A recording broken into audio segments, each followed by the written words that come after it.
Udah? Nah, iki apik ngene. Ket mau sakjane. Lho, kon levis maneh. Ya Gak sih? berarti ini enggak, jangan gitu dong. Gini, jadi ya itu tadi dok. Ketika aku belajar KY sama Ralph KY sama ada di dalamnya soal si pemahamannya si siapa namanya si seorang di Oxford Dictionary itu dia baru post truth itu baru dikasih sebagai sebuah era yang baru itu baru 2016, jadi memang sangat baru Iya. gitu untuk Heeh. dipahami. Nah tapi ada namanya Hannah Arendt gitu. Hannah Arendt itu apa namanya, dia ngomong hal ini tahun 72 sebenarnya, lying in politics gitu. Nah, konten ini sebenarnya sama aja dengan fakta-fakta yang dulu gitu ya, kita selalu bahas bahwa sebenarnya konten konten hoax atau konten ketidakpercayaan ini menjadi semakin lebar, semakin berantakan gitu karena semakin tercabik-cabik gitu kan, kayaknya gitu ya. Karena apa namanya pemikirannya memang terbelah-belah gitu, dan itu karena kecepatan. Jadi antara antara pemikiran, analisis, dan teknologi, antara data nggak berjalan beriringan gitu. Tiga-tiganya itu menjadi sesuatu yang terlepas-lepas akibat kecepatannya teknologi. Teknologinya cepat, evolusi otaknya manusia kurang evolusioner gitu kan. Nah sementara kita juga tidak dilatih dari awal untuk biasa melakukan research misalnya, biasa mencari fakta dan sebagainya. Contoh yang hari ini aku agak terkagum-kagum, ternyata filmnya Sharon Stone itu yang apa namanya Mas? Yang mana? Sharon Yang Stone mana? yang ini yang paling terkenal itu loh, yang dia Loh, yang soal mana? sosiopath itu loh, yang dia jadi Oke. sosiopath itu dia riset sampai hampir setahun 9 bulan Oh gitu, iya, memang iya. artinya orang terbiasa kalau walaupun itu ada ilmu peran, ilmu soal film atau apa, tapi dia research gitu. Nah kebiasaan-kebiasaan kita untuk melakukan hal tersebut lemah sekali kalau kita bilang. Jadi lebih Iya. lebih lebih puas untuk diberi aja gitu, diberi statement apapun langsung diterima, ditangkap gitu. Zaman sensori yang ada di prefrontal cortex kita agak agak tidak terbiasa digunakan gitu kan. Dan kemudian cara-cara belajar kita di sekolah juga agak, zaman-zaman itu juga emang masih lebih ke apa ya, kayak melatih gitu. Nah sekarang sementara itu tadi kamu ya kasih apa tadi, buku tentang itu, Oh iya, buku tentang Reduce Mind Righteous itu. Mind itu, menurut saya itu menjadi ininya. Ini enggak. Ini aku ngomong begini karena kemarin aku dimention di Twitter oleh KPG gitu. Jadi ini sudah Hmm, diterjemahin oleh KPG. oke, Reduce oke. Mind ini. Nah, aku jadinya teringat ini. Reduce Mind ini kalau kita mau membahas moral lanskapnya Sam Harris ini Sam kurang Harris lebih sama aja deh tahun 2012 waktu itu. Hanya isinya sama juga kalau mirip. Jonathan Haidt ini kan seorang psikolog gitu ya. Hmm, Jadi dia membahas istilahnya semacam berbeda dengan pendekatannya si Harris. Sam Harris. Kalau Hmm, si Jonathan Haidt ini pendekatannya filosofi psikologi ya, filsafat hmm. psikologi itu ya. Walaupun Tapi dia ya researchnya 16 tahun loh. tetap riset, Hmm, hanya saja kan dia bukan neuroscientist, bukan neurolog ya. hmm. Tapi bagus, makanya kalau kita melihat ya, kalau kita memandang bagaimana Jonathan Haidt itu memandang moral itu ya, Hmm. kan bukunya itu kan kenapa sih orang baik itu Ya, dipisahkan oleh dipisahkan oleh agama dan agama. politik gitu Iya, ya iya betul. itu adalah tagline dari bukunya Jonathan Haidt itu ya. Nah, karena buku ini sudah diterjemahkan dalam bahasa Indonesia Hmm. oleh KPG, makanya aku ini apa namanya promosi, baca aja deh itu ya, karena aku nggak ngerti ya terjemahannya bagaimana, tapi biasanya kalau yang nulis itu psikolog atau apa ya, atau bukan neuroscientist deh. Kalau neuroscientist itu terus banyak bolongnya. Kayak apa? Apa yang kamu baca waktu itu? Ini kind of happy mind. brain. Happy brain. Happy brain itu rupanya karena diterjemahkan dalam bahasa Indonesia banyak bolongnya itu ada, emang. Banyak part yang lepas. Sama kalau seandainya bukunya Sam Harris itu sama. Bukunya Sam Harris itu pernah ada yang diterjemahkan dalam bahasa Indonesia. Judulnya ini apa namanya? Bukan. Ini loh apa namanya? The End of Fate. Oh iya The End of Fate ada. The End of Fate itu pernah diterjemahkan dalam bahasa Indonesia. Judulnya apa ya? Terbenamnya Iman apa gitu ya itu. Terbenamnya Iman. Aku moco 3 halaman ngeluh ndasku.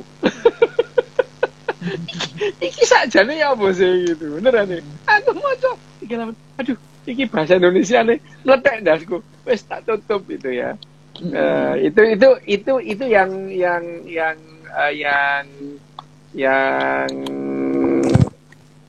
Sam Harris kalau diterjemahkan dalam bahasa Indonesia.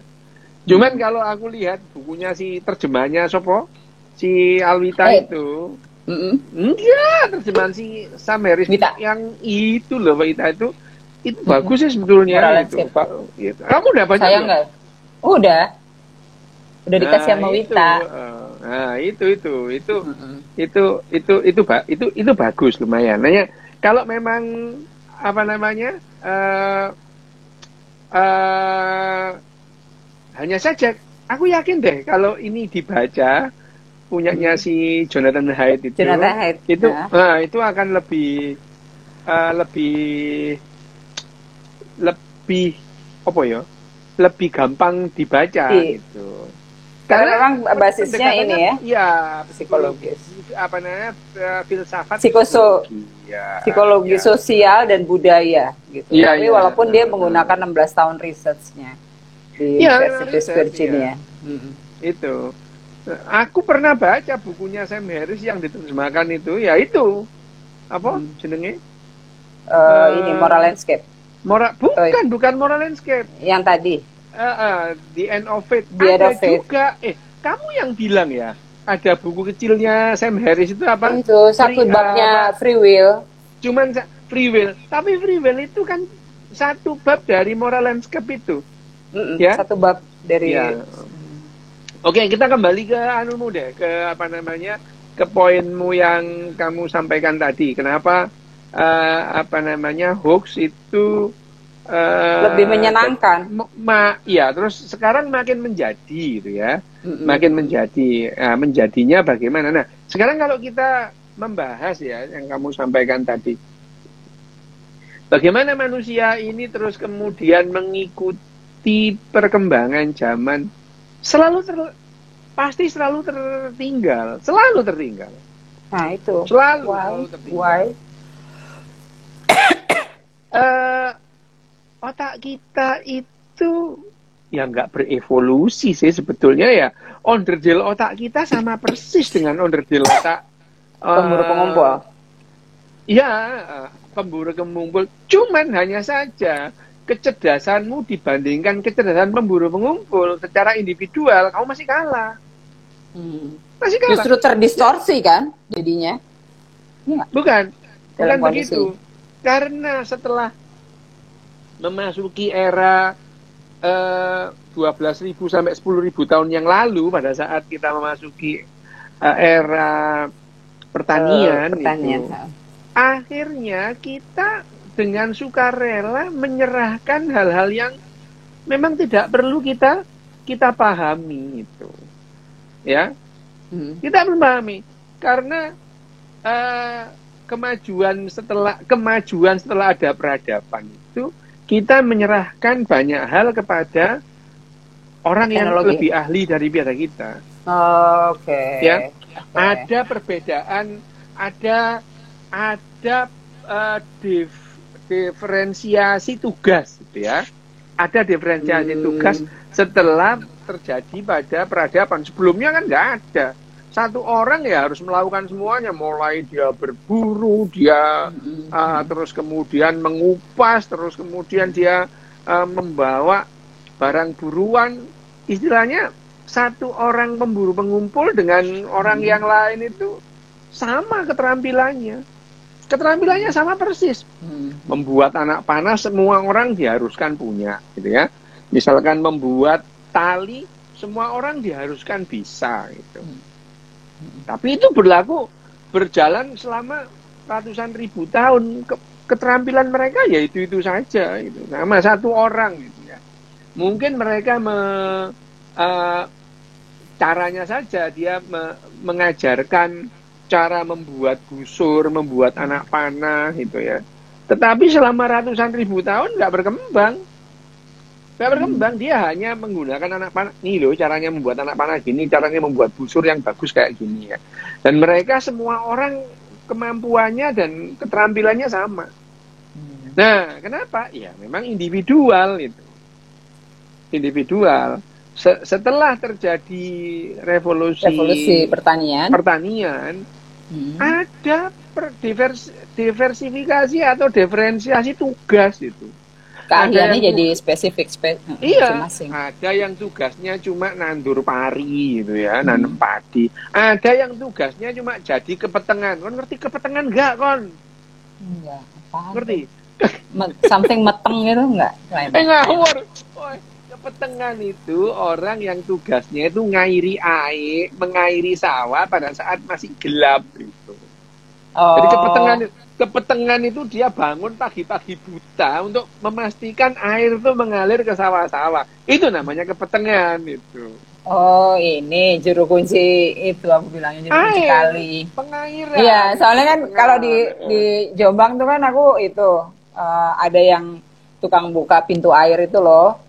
Oh, itu Jogotirto namanya. Wah, kamu salah lagi itu. Itu tuh tiap hari malam-malam itu harus bukain satu-satu. Jadi itu yang membuka pintu air namanya Jogotirto. Nah, kepetengan itu dia pagi-pagi memastikan bahwa air itu mengalir di sawah-sawah. Itu namanya Jogoboyo seje lagi tuh orangnya Jogoboyo, Pak. Beda lagi kalau Jogoboyo itu satpam itu Jogoboyo menjaga itu dari bahaya itu. Memang itu tugasnya orang-orang pada saat pertanian. Nah, pada saat itu akhirnya terjadi pembagian tugas itu. Nah, Joko Rondo, mana Joko Rondo? Arek iki gendeng kok. Minta ini ya, gigit ya, awas ya. Itu yang terjadi. Nah, setelah itu terjadi diferensiasi tugas. Nah, karena ada diferensiasi tugas itu ya, ada diferensiasi tugas, maka akhirnya kemampuan otak kita juga makin mengerucut itu ya. Makin mengerucut. Nah, akhirnya secara volume juga itu, secara volume otak manusia zaman sekarang itu menyusut kalau dibandingkan dulu. Otak nenek moyang kita zaman Seneni Safik kan kok. Otak Bandeng. Otak Bandeng. Ada datang. Nah, itu ya. Nah, itu yang terjadi. Nah, pada saat itu kemudian akhirnya setiap orang mempunyai keahlian khusus. Ada yang keahliannya cuma nanam padi, ada keahliannya cuma ngaliri air, ada orang yang tugasnya cuma menjaga itu ya. Akhirnya jadi prajurit, jadi serdadu segala itu perkembangan. Dan sekarang Nah, setiap kali ada perubahan selalu gagap itu, selalu gagap. Nah, kenapa kok gagap? Karena otak kita itu memang perkembangannya kan harusnya tiap generasi berubah pelan-pelan.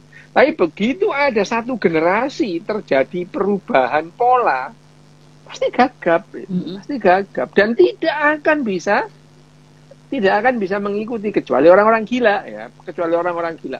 Tapi pada umumnya orang tidak akan bisa mengikuti pada saat misalnya terjadi revolusi industri ya.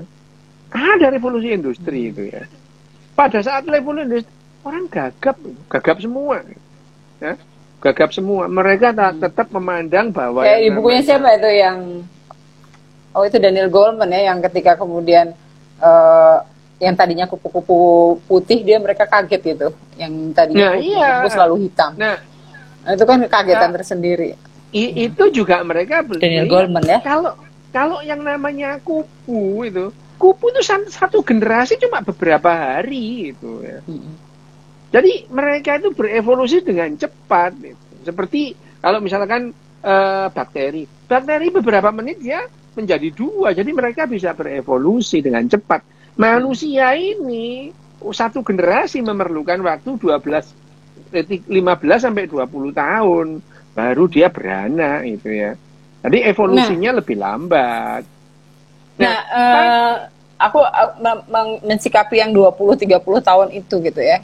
No wonder gitu kalau yang si kelompok sosial yang agak garis keras ini, aku mesti kalau ada Safik mungkin kita bisa ngobrol lebih oke tuh. Itu memang mereka mereka didik gitu. Mereka masuk ke tempat-tempat strategis itu memang 30 tahun, Mas. Gitu. Dan sekarang kalau dampaknya seperti hari ini, that's emang 30 tahun gitu. Herd behavior-nya terjadi. Lah memang kamu sekarang yang namanya Indonesia itu digiring kayak gini itu adalah selama 30 more tahun, than 20 years itu ya. Dimulainya kapan? 20 tahun yang lalu gitu. Kalau kamu lihat tahun 90-an ya belum kayak gini, tahun 90 itu. Kalau kamu tahun 91, 92 kalau kamu lihat RCTI, SCTV ya jauh dengan sekarang. Nah, kontennya juga beda, iklannya juga beda, cara berpakaiannya juga beda, isinya juga berbeda. Nah, setelah 20 tahun reformasi itu, Indonesia digiring ke arah yang seperti ini. Ya memang kalau aku baca sih memang ada tuh yang kita sebut sebagai kayak herd immunity, this is herd behavior, Mas, gitu. Herd behavior itu kayak yang sekarang ini jadi dikacau relativitas kebenaran gitu kan, keyakinan, ideologi, emosi gitu lebih banyak. Gini. Kamu kalau melihat fakta itu ya, kalau melihat fakta itu kita lihat apa adanya. Kita tidak melihat bagaimana harusnya ya. Tidak bisa begitu. Misalkan Indonesia ini 20 tahun bergeser ke sini. Perancis juga berbeda bergesernya. Yang namanya Jerman juga beda bergesernya. Sementara ada yang established seperti Jepang, terus kemudian Finlandia, Denmark itu established itu ya. Nah, itu maksudnya. Gesernya sedikit. Hanya saja kalau kita bertanya, mana yang paling bagus untuk manusia? Sejarah yang akan membuktikan. Tidak bisa kita mengatakan Jepang itu lebih kompatibel daripada Indonesia. Belum tentu. Ya, itu nanti sejarah yang membuktikan bahwa kamu lihat orang Indonesia. Nakutin dong. Ya nggak apa-apa. Kamu yang namanya perjalanan kehidupan itu tidak ini ya. Evolusi jalannya kehidupan itu jalannya itu tidak dengan mengikuti keinginanmu gitu. Aku nggak punya keinginan. Udah capek punya keinginan, Bos. Loh, sekarang diperangin terus gitu ya. Makanya kalau misalnya kamu mengatakan misalkan kita capek lah ini menghadapi, ya belum tentu. Barangkali ya justru orang-orang macam di Finlandia, terus kemudian Denmark, itu adalah mendorong manusia lebih cepat punah. Who knows? Nggak tahu kita. Gitu. Ya, kita nggak tahu. Nah, sekarang dalam forum ini kita membicarakan itu apa yang terjadi, gitu ya, apa yang terjadi. Kalau kita berbicara tentang perilaku, oke, tapi kita membandingkan satu perilaku dengan perilaku yang lain, itu dalam kapasitas ini yang disebut misalkan ya, kita itu membahas misalkan kecerdasan emosi, kecerdasan emosi yang kemudian membuat orang hidup nyaman, membuat hidup nyaman, itu adalah satu hal. Bahwa kenyamanan itu terus mendorong kita itu survivabilitas kita itu naik, itu persoalan lain itu. Ya, karena faktanya adalah manusia yang terus kemudian seneng berperang itu. Nah, itu yang membuat kita itu hidup bertahan lebih jauh itu. Ya. Tapi memang kondisinya kayak yang dilihat ya, fakta objektifnya itu kalah gitu. Masih ternyata memang emang begitu Kak. Fakta objektif jauh lebih tertinggal ketimbang fakta emosi yang ditumbuh kembangkan dengan gitu. Nah, kamu ada nggak yang aku ngomong di depannya menteri-menteri? Ada ya? Gue yang ngajak deh, lupa kan situ. Enggak, yang aku ngomong, enggak yang di rumahnya. Kamu ikut enggak sih yang di rumahnya, yang rame-rame aku bilang, ya yang namanya, liberalisme itu kan bagusnya kan di ruang-ruang diskusi itu. Di lapangan ya kalah itu. Iya, yang di rumah di Menteng itu. Nah, itu yang di Menteng, ya itu di Menteng. Kan aku yang ngajak kamu, ya. Iya sih yang kamu aku marahin gitu. Iya, gue disuruh jadi asrot. Oke. Terus. Oke, ya. Nah, sekarang balik lagi bahwa yang namanya hoax itu tidak akan bisa kita hilangkan, tidak akan bisa. Ya. Terus kemudian bahwa kita sendiri kebanyakan mempunyai ambivalensi atau mempunyai standar ganda tentang hoax. Setiap orang mempunyai standar ganda tentang yang namanya berita yang tidak sesungguhnya itu. Ya, itu semua itu.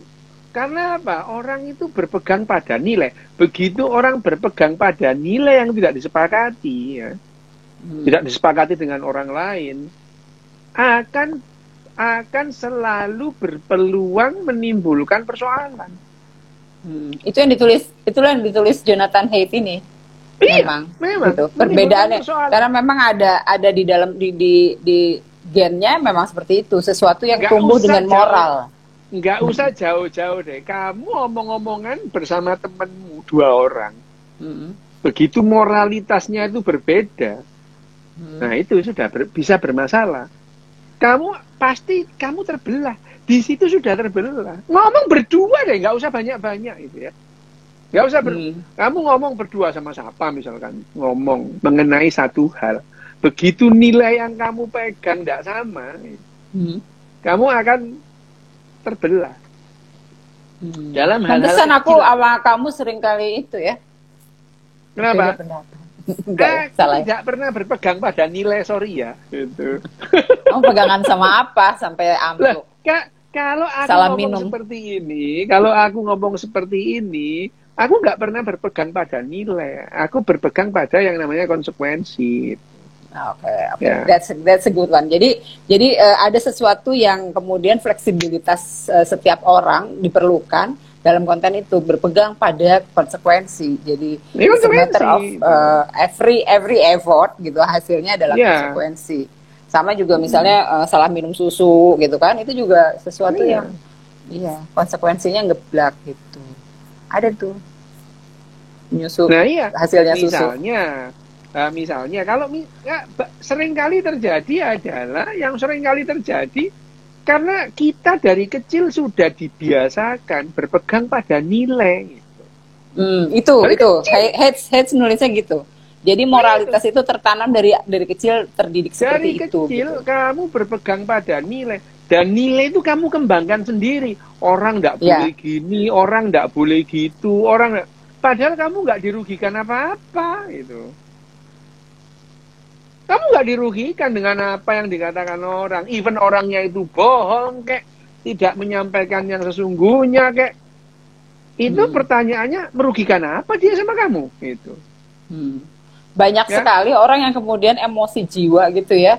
Ketika misalnya kalau di bukunya Righteous Mind ini tadi dia bilang gitu, ketika dia mengangkat jari tengah, gitu kan.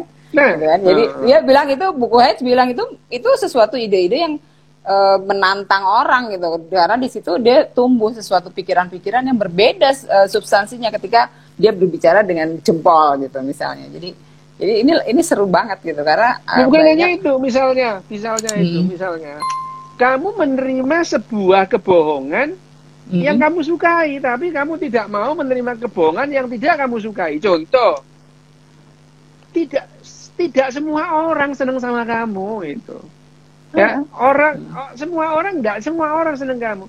Orang itu mengatakan selamat pagi Bu, bukan berarti dia senang sama kamu gitu. Kalau begitu aku menghargai betul ketika ada orang memaki-maki di media sosial gitu. Untuk gue keberaniannya luar biasa toh. Itu gitu kan kalau kamu mengatakan yang namanya kebenaran itu kamu utamakan itu. Pada saat kamu dibilang kamu gendut, kamu merasa body shaming. Loh, orang ngomong beneran kok itu. Nah, jadi kita aku cuma di bagian tertentu aja yang gendut terus. Ya, masalah. Oke ya. Yang namanya kita itu standar ganda mengenai mengenai yang dok audinya agak kecil, mic-nya dideketin, ini udah segini loh kita itu. Ini mic-nya di sini sudah itu. Ya. Pada saat kita itu mempunyai standar ganda dan selalu mempunyai standar ganda, nah itu yang sengsara kita sendiri itu. Kamu mempunyai nilai bahwa orang harus gini, orang harus gitu. Itu. Ya. Padahal kalau kita menerima, ya sudah itu membuat kamu lebih bahagia. Nah, balik lagi ke aku dimarahin Mbak Dila, ingat nggak? Aku dimarahin Mbak Dila. Dia nih kalau terakhir ngomong selalu pasti ya udah gitu. Ya emang ya udah gitu kan.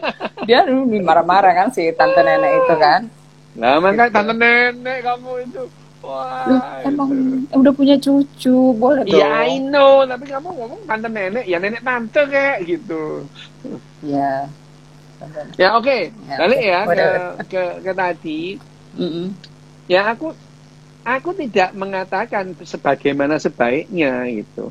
Hanya saja konsekuensinya pada saat kita itu melakukan standar ganda kepada yang kita pegang itu akan menimbulkan ketidakbahagiaan. Ini menimbulkan keresahan itu. Kenapa? Jadi kamu mengatakan orang harus gini, orang harus gitu ya. Wah dia nggak jujur gitu. Lah orang kamu juga suka dengan ketidakjujuran itu. Masalahnya ada orang yang tidak suka atau suka gitu dengan ketidakjujuran, makanya kemudian post-truthnya dianggap sebagai needed, sesuatu yang diperlukan. Aku kembali lagi. CN, masalah post-truth tadi itu. Kalau masalah post-truth itu kita menyampaikan yang tidak sesungguhnya, ya memang yang namanya manusia ini adalah organisme post-truth. Iya, makanya sejak awal. Bukan hanya saja kalau disebutkan yang post-truth pasca tahun 15 itu ya. Pasca tahun 15 post-truth itu adalah pada saat yang namanya media-media mainstream itu menyampaikan yang tidak sesungguhnya. Itu ya bedanya. Bedanya kalau kita berbicara post-truth dulu ya, misalkan sebelum tahun 15 itu yang disebut post-truth itu adalah media-media yang main media ya, media-media besar itu. Media mainstream. Mainstream itu yang mengatakan post-truth. Jadi akhirnya yang namanya media ini tidak berpegang pada secara faktual terus kemudian direpresentasikan. Tetapi tidak, dia bagaimana yang namanya faktual itu bisa menyenangkan orang dengan menyampaikan yang tidak sesungguhnya. Itu yang disebut post-truth ya.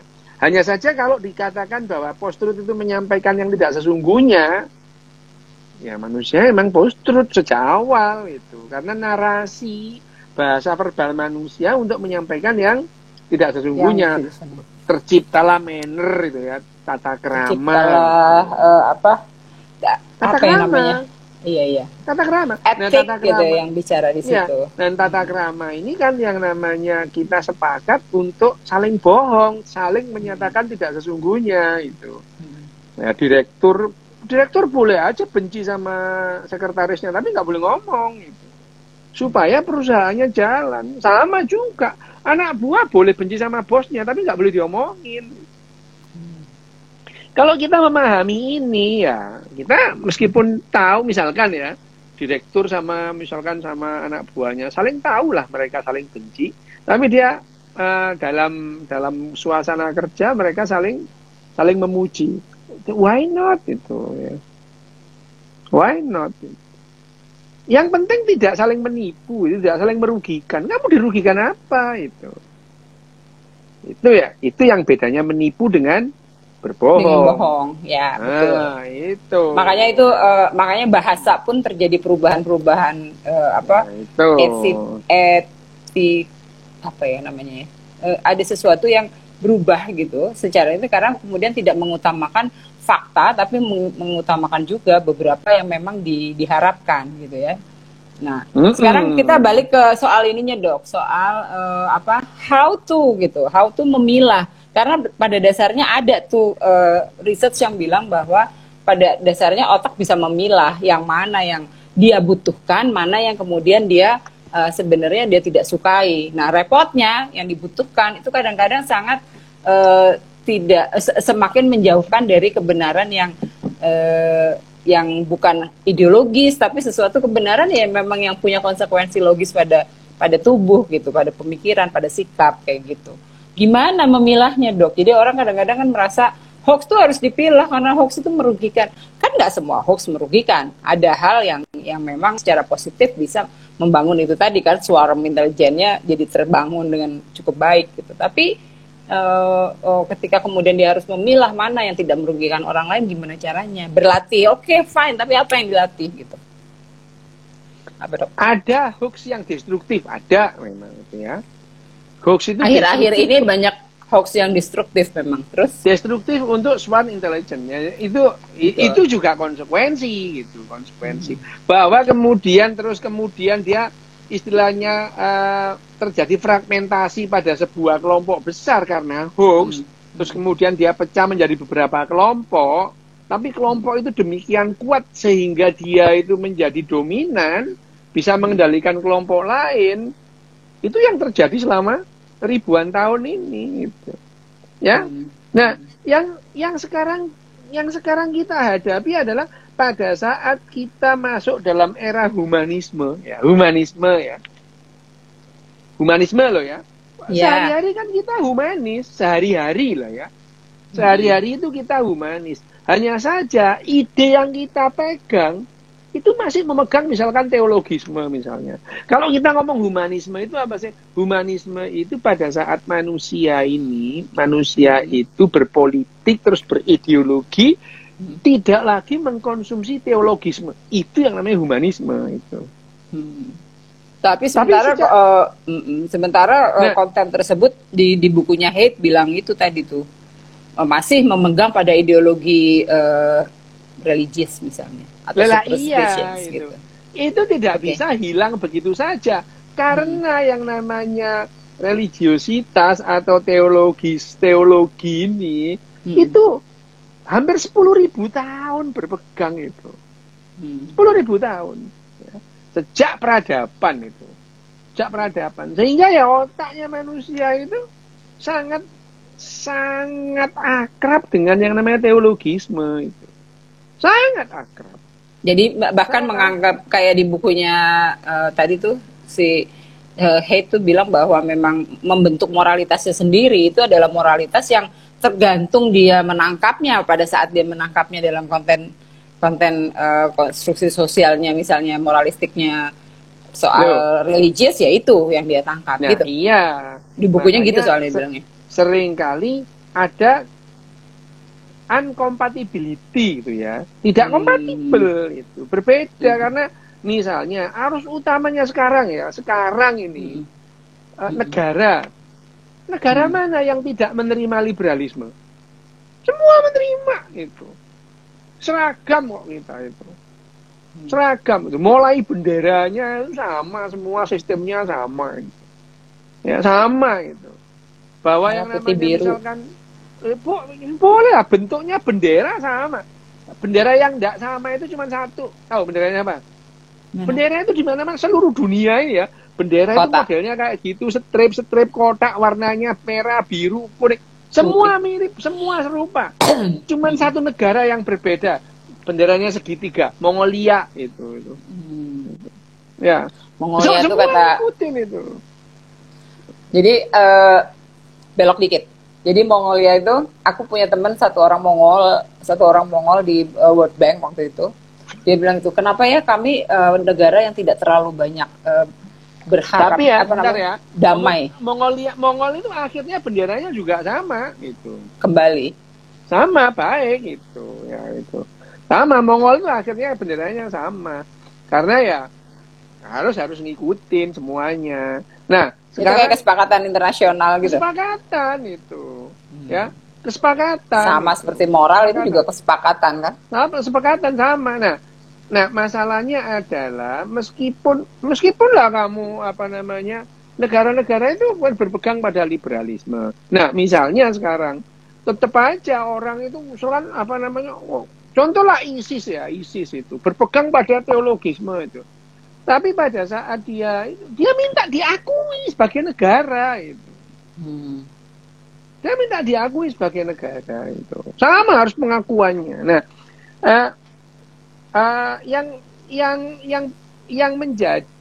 sering menjadi persoalan adalah uncompatibility itu ya. Uncompatibility antara otak kita dengan yang ada di depan kita. Itu akan menjadi permasalahan itu ya.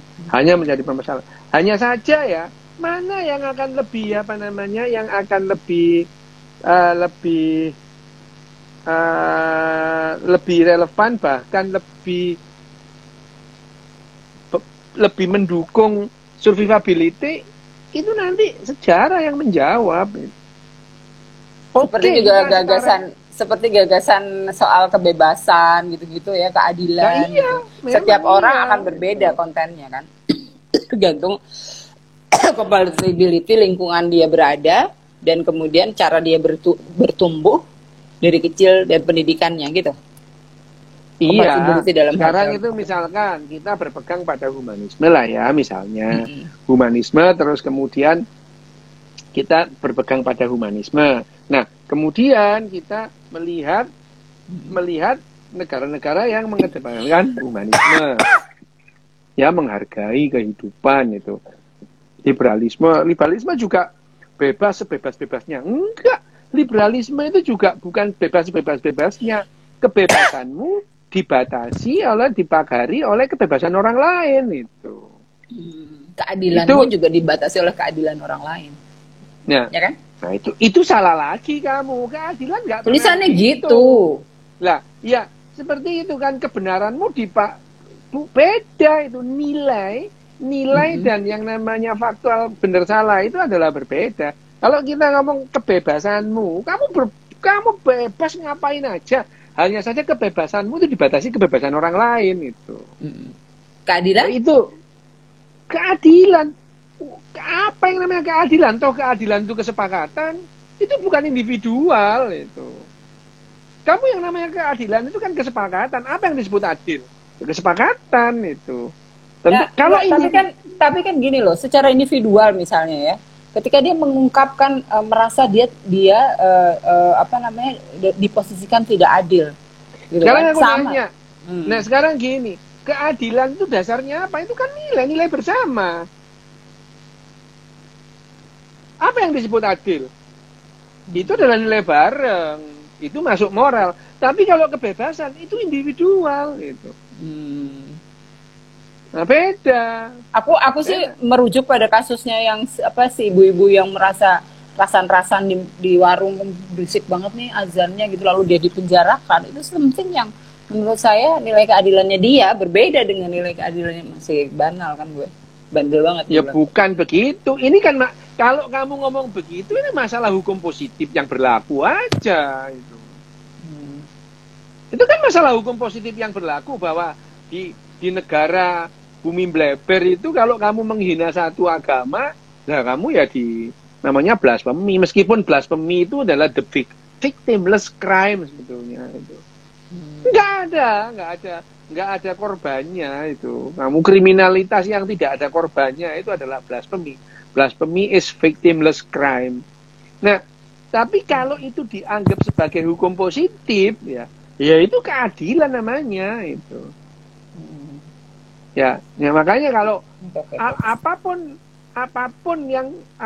keputusannya kalau itu dilakukan dalam sebuah pengadilan dan pengadilan berpegang pada hukum positif, ya itu keadilan namanya itu.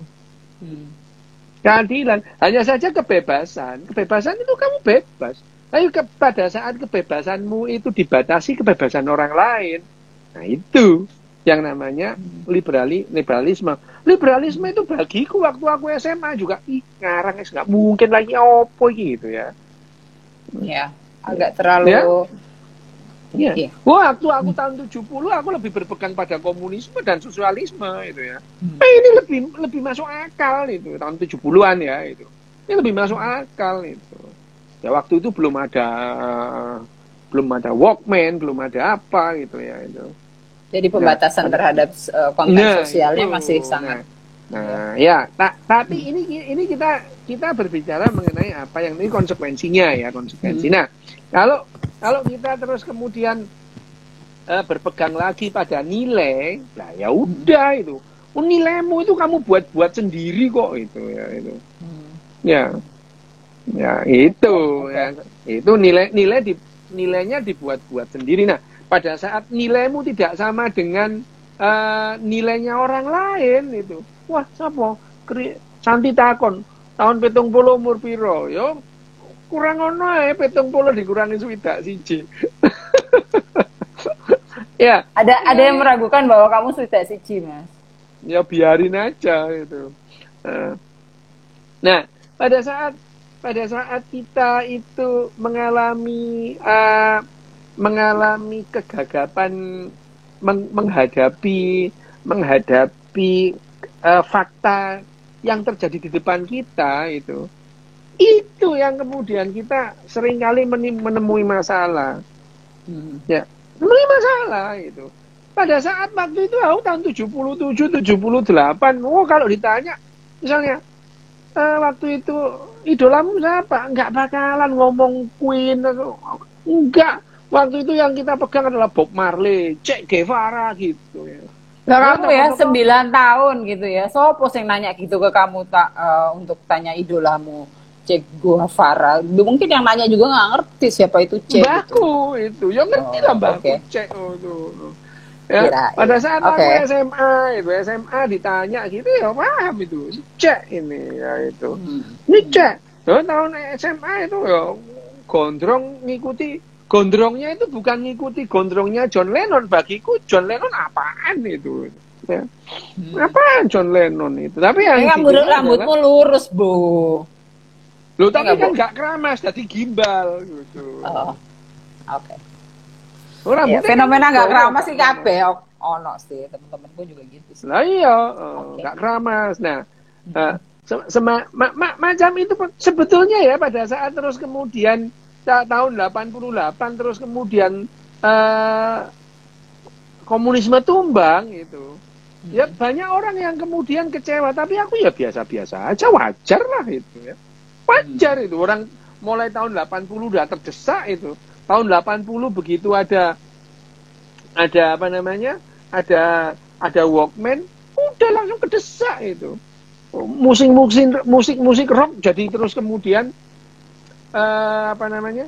Kemudian jadi naik daun gitu ya. Kita bisa mendengarkan, kita jadi punya ruang privat di keramaian itu. Oke. Jadi akhirnya yang namanya liberalisme itu jadi relevan. Nah, pada saat tahun 88 terus komunisme tumbang aja berat gitu. Ya banyak orang yang ya kok tumbang lah. Menurutku ya biasa aja itu. Ya bisa saja itu. Hanya saja tidak banyak orang yang bisa begitu itu. Ya, baper gitu terusan. Baper gitu. Padahal baper itu salah satu istilahnya tumbuh di dalam otakmu juga, Dok.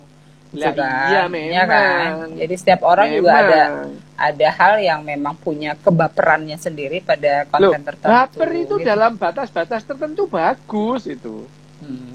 Bagus. Hanya saja mempertahankan evolusi manusia juga nggak? Pada saat betul. Membuat kamu merasa tidak nyaman, ya itu ya udah gangguan. Yang terganggu siapa? Ya kamu itu. Yang baper kamu kok itu ya. Yang terganggu kamu ya namanya itu terus namanya disorder, gangguan gitu. Gangguan. Ada temen gue ngingetin, Mbak, bikin alarm jam 2.40. Apa itu? Jam 5 pagi janjian di airport, jadi ya jam 2.40 udah harus dibangunin. Oh, kamu mau kemana? Mau mantai.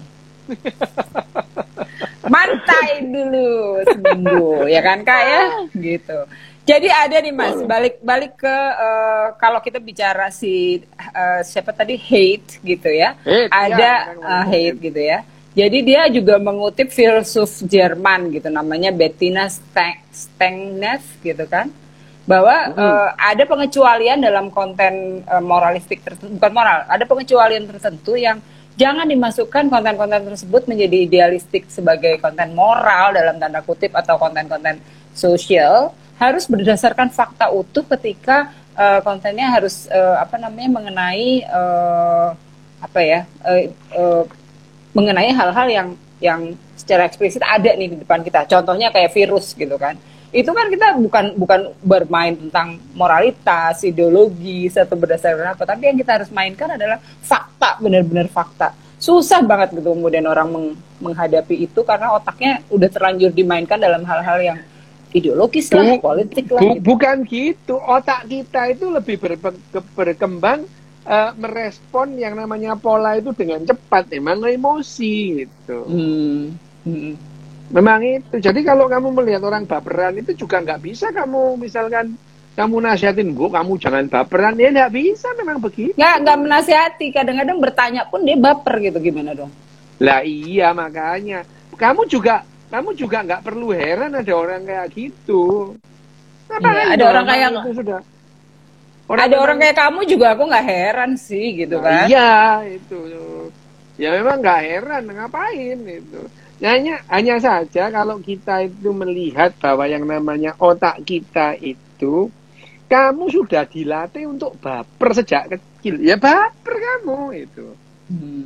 Bagaimana nggak baper? Kamu dilatih bahwa orang yang tidak melakukan ritual di pohon beringin itu perlu kamu ingatkan gitu. Keluar lagi pohon beringin. Oke, terus. Nah, iya. Jadi kamu juga begitu. Pada saat ada orang yang mengatakan tidak sesungguhnya, itu kamu jadi, itu dia bohong itu. Lah bohongnya kamu nggak dirugikan apa-apa kok itu. Lah kamu juga bohong tiap saat itu. Jadi ada yang di bukunya siapa nih di Sepening Lies tahun 2017 gitu ya.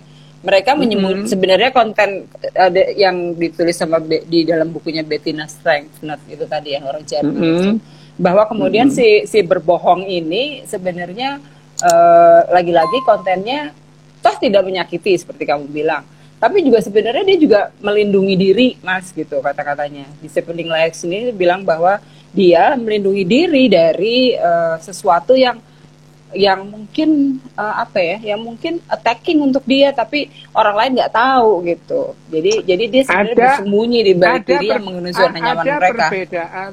Ada perbedaan mendasar antara berbohong dengan menipu gitu ya. Sama ada pada bukunya Steven Pinker tentang Everybody Lies. Yeah, Everybody Lies. Kalau ini di cheapening lies. Bahwa orang yang namanya berbohong itu, dia itu memerlukan effort lebih besar itu. Hmm. Karena dia Kak. otaknya itu harus nge-sense itu ya. Kira-kira orang ini senengnya apa gitu. Ya, itu. Ya. Sama kan misalnya, kamu cantik deh. Kira-kira bohong apa enggak gitu orang digitukan misalnya. Ya bisa bohong, bisa enggak, bisa yang Iya. karena kan gini loh, ada orang yang kalau cantik tuh bisa jadi sebuah apa namanya ancaman gitu ya, persoalan-persoalan mendasar. Tapi kalau jelek emang musibah banget sih Mas, gitu kan. Jadi Ya makanya itu ya. kadang-kadang we need Ya that lie gitu kan. karena memang itu. Nah kita sering nah makanya kan akhirnya standar ganda dalam hal ini kamu menyikapi orang yang menyampaikan yang tidak sesungguhnya itu. Iya betul. Nah itu yang jadi persoalan, selalu jadi persoalan.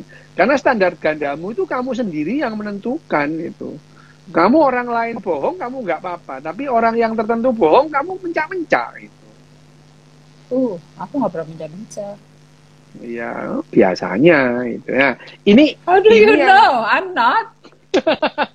ini yang disebutkan sebagai itu yang disebutkan kepada di Steven Pinker itu. Ini adalah persoalannya sehingga terus kemudian pada saat yang namanya post truth ini ya tetap aja terbelah sama. Jadi yang namanya pada akhirnya yang namanya bagaimana orang baik itu bisa dipilah-pisah, bahkan terbelah, bermusuhan itu, bermusuhan itu adalah karena otak kita yang masih secara onderdil itu masih secara onderdil adalah sama dengan otak nenek moyang kita yang pemburu pengumpul, tapi secara fungsional dipaksa untuk menghadapi hal-hal yang berbeda itu. Akhirnya timbul persoalan. Nah, hanya saja selalu yang nanti itu ada kelompok-kelompok yang menjadi survivor gitu, ya. Sama itu pada saat masuk revolusi industri itu yang survivornya adalah orang-orang yang istilahnya orang-orang kalau bahasa Perancisnya itu reaksioner gitu ya, reaksioner orang-orang. Nah mereka menembuk kelas-kelas baru ya, ada kasta-kasta baru dari mana ya, dari kelompok pengusaha. Akhirnya yang namanya politik itu dikuasai oleh kelompok-kelompok baru ini, orang-orang yang Nobel dari keluarga kerajaan runtuh semua itu, bahkan dibunuh tanpa alasan itu ya. Bayangin aja yang namanya Marie Antoinette itu sudah lari, digorok, digilotin itu, dan orang kok berteriak-teriak kegirangan karena Marie Antoinette. Simbol itu ini sama itu. Fondasi moralnya berbeda dan berubah. Nah itu adalah akhirnya pergeseran nilai gitu, mulai dari zamannya pertanian ke revolusi industri. Nah, pada saat revolusi pengetahuan ilmiah di pertengahan abad 20 sama begitu lagi gitu. Itu lagi. Nah, sekarang baru aja belum 50 tahun terus kemudian kita dihadapkan pada revolusi lagi, gagap lagi kita itu. Iya, hampir 50 tahun aja kita udah segitu gagapnya sehingga lumayan gegap gempita ya dalam konten bersosial intelligence itu tadi. Mas, sekarang aku mau belok ke soal the future gitu. Kalau kita bicara ini kan yang tadi kan lebih ke sejarah dan peradaban dan moralitas di abad-abad sebelumnya. Tapi kalau ke depan, in the future gitu ya, apa sih sebenarnya yang bisa diprediksi gitu? Aku nggak bilang meramal, tapi sesuatu yang kelihatannya seperti apa? Itu satu. Yang kedua, pertanyaannya adalah somehow ketika kita menjadi sangat gagap gitu, pendidikan pada anak-anak juga berbeda jadinya gitu, ya kan? Ada kekuatan mereka yang hilang ketika anak-anak ini jadi diam di rumah misalnya, lalu banyak interaksi dengan teknologi, tapi kemudian lemah dalam menghadapi situasional yang yang lebih alamiah gitu-gitu. Ini seringkali terjadi gitu ya, udah kelihatan setahun aja kita ngerem di rumah, beberapa otot anak-anak lebih lemah, atau dalam generasi umur sekitar 10-20 tahun bentuk raham juga berbeda gitu. Karena yang kalau dulu mungkin kita biasa makan seng alat-alat gitu, sekarang ini anak-anak lebih banyak makanan yang lebih cepat diserap gitu. Jadi ketika dia harus makan makanan tertentu, giginya juga udah berbeda gitu. So in the future, what do you at least what do you see gitu, the situational dengan konteks seperti sekarang? Kamu mengharap aku jadi ahli nujum apa gimana? Kamu emang sering jadi ahli nujum kan? Oke, ya. Seperti melihat orang yang punya akun 5 biji, itu kan? Aku nggak bisa membuktikan, hanya kamu yang bisa. Oke, ya gini loh ya. Kita tidak bisa menghakimi bahwa orang yang main di jalan itu lebih baik daripada anak yang mulai pagi sampai sore di depan gadget. Nggak bisa. Ya. Iya, makanya masanya berbeda. Masanya berbeda. Gitu. Masanya berbeda. Sama saja kamu membandingkan bahwa orang-orang yang hidup pada zaman pertanian, kamu harus bisa membuat yang namanya anak panah seperti nenek moyang kita. Kamu gendeng apa gimana itu? Nggak bisa itu. Ya kalau ada kursusnya kali pada mau, I don't know. Ya, artinya kamu setback dong. Bahwa semua orang bisa memanah, semua orang bisa berburu. Lah, pertanian gimana? Apa kabar itu? Kamu tahu nggak ketika muncul kelompok-kelompok sosial yang begitu ketat pada ideologis religionnya dia, tiba-tiba itu memanah tuh, latihan memanah banyak loh. Bayangin kamu sudah punya senapan AK-47, punya pistol Glock yang sekarang. Lah kamu memanah. Itu kan makanya itu otaknya itu tidak kompatibel dengan segala macam yang kamu memanah itu. Memanah, latihan mana? Lah kamu anak teman gue latihan memanah. Really gitu. Dan itu laku banget olahraga itu gitu. Aku enggak makanya gitu. Kamu kalau itu tujuannya untuk membela diri, belikan pistol Glock aja jeder, itu selesai itu.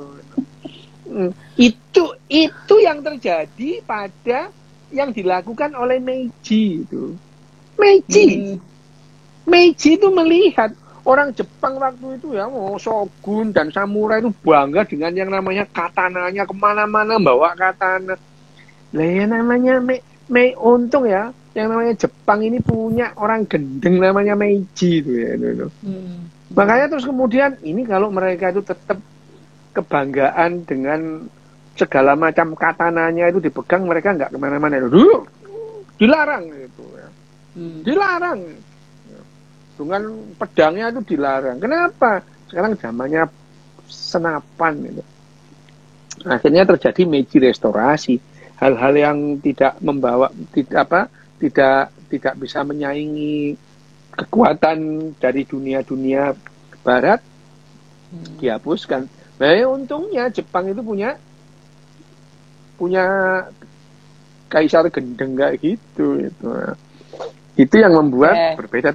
Tapi sekarang apakah Jepang itu nanti itu lebih bisa bertahan dalam sejarah evolusioner? Ya tidak. Hanya saja kalau kita melihat ke depan di depan ini yang sekarang kita hadapin itu nggak usah jauh-jauh, 10 tahun ke depan deh itu ya. Ya 10 tahun ke depan itu yang kita hadapi adalah siap apa enggak kita itu online. Titik itu. Ya, itu di depan ini. Siap enggak kita itu online itu? Siap enggak kita itu misalkan online dengan orang lain berbagi. Berbagi itu artinya ya kamu sudah tidak punya teritori lagi, tidak punya yang namanya privacy lagi mengenai informasi itu. Begitu kita berdua online kan, pengalamanmu dan pengetahuanmu selama ini aku tahu dan mengalami. Itu sama pengalamanku selama 59 tahun itu kamu langsung paham semua, pengetahuan sama. Ya, tapi siap apa enggak? Siap apa enggak? kalau nggak siap ya sudah. Memang di Waste depan people. ini, lah, iya di depan itu. Kalau kamu tidak mau online, ya kamu bukan bagian dari kehidupan itu. Bisa itu. Makanya terus di depan itu ada yang namanya manusia yang super, manusia yang tidak berguna. Kalau menurut katanya Harari.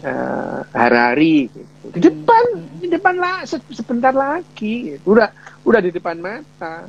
Ya, Tapi hebat juga ya. Tapi ada yang hebat juga ya dalam konten tracking terhadap data itu menjadi begitu cepat dan mudah gitu. Ada orang-orang yang mungkin memang rencananya nggak mau membuka datanya gitu, atau mengaburkan datanya, atau kemudian melakukan sebuah, ya kata-kata yang tadi kita bahas, sebuah kebohongan yang nggak penting-penting amat, tapi dia lakukan gitu kan, sesuatu yang dalam bungkusannya bisa mengubah dan mempermainkan datanya dia di dalam konten teknologi itu tadi. Itu hebat banget orang-orang seperti itu gitu kalau menurut aku ya pada akhirnya. Kalau di depan ini yang namanya server kita, yang namanya otak kita itu terbuka itu, ya kan sangat sedikit yang bisa kita distorsi itu. Jadi juga yang kita simpan juga dikit. Lah iya, emosimu aja bergabung dengan emosiku, apa bedanya gitu ya. Jadi jadi bahkan kemungkinan yang lebih tinggi dalam konten rasa gitu ya, orang-orang sekarang ini baper kemudian itu mereka mikirnya secara emosional, dia pikir ada tuh individualistik dalam konten itu, padahal mah besok atau dalam kurun waktu nggak sampai 10 tahun pun itu hal-hal tersebut udah nggak berguna gitu, nggak bermanfaat banget. Ya, yang tidak berguna adalah teritori dan privacy gitu.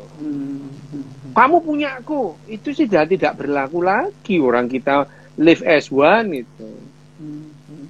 Live as one is really live as one in the data and then in the perspective of living gitu kan. Dengan adanya Neuralink kemarin itu ya sudah, kita di pintu gerbang itu. Aku lagi baca Neural Byte itu tadi yang aku bilang bahwa menarik banget itu kan. Jadi how to select your memory yang lebih bermanfaat gitu, yang maksudnya ini how to gitu. Pasti gitu. Itu akan yang tidak berguna ya dibuang itu. Paranoid itu hilang, ngapain kamu paranoid itu? Menyiksa dirimu sendiri aja itu. Tapi orang yang paranoid disuruh nggak paranoid ya nggak bisa. Dok, ini waktunya tadi kita mulainya jam berapa ya, lali aku? Nggak tahu. Sekarang tinggal berapa menit? Udah ya? Ya ampun. Siap wes, oke. Aku mau packing, belum selesai. Ya packing lah. Nah. Gitu ya. See you later. Nggak tahu kapan, sesuka-sukanya gitu deh. Soalnya aku lagi iyalah, tenang aja. Ya, nanti kita bahas. Oke.